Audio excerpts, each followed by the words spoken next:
Alors, cette liberté supposée du consommateur, qu'on appelle aussi parfois la souveraineté du consommateur, c'est clairement une construction sociale, une construction historique. Il y a des collègues sociologues de la consommation qui travaillent sur la manière dont des dispositifs marchands, d'appariement marchand entre l'offre et la demande, sont mis en place pour précisément individualiser toujours davantage le consommateur, c'est-à-dire faire en sorte que le consommateur soit en permanence seul, en tête-à-tête avec la marchandise, et pour empêcher qu'émergent des formes de consommation collective, qui sont celles qu'on discute notamment dans l'ouvrage.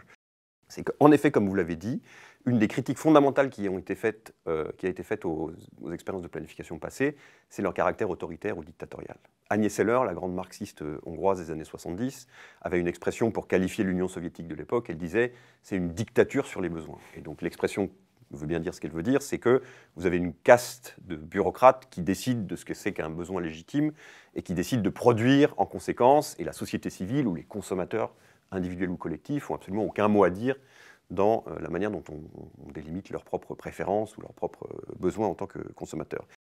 D'où la proposition qu'on fait, qui est une proposition, une manière de poser le problème. On ne dit pas qu'on a résolu tous les soucis qui en découlent sur le plan théorique, mais c'est la proposition du fédéralisme écologique. C'est l'idée de dire que partout où cela est possible, il faut ancrer la délibération sur les besoins à l'échelon le plus bas.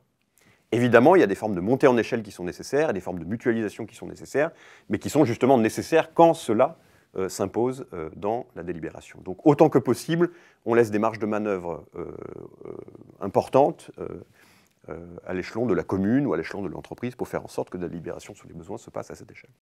On veut éviter les monocultures techniques et les monocultures institutionnelles. Donc Razmig a insisté dessus avec la question du fédéralisme, mais derrière l'idée du fédéralisme, il y a non seulement l'idée de faire au niveau local, mais il y a aussi l'idée de poursuivre des objectifs communs de manière différente pour pouvoir bénéficier de ces expérimentations-là.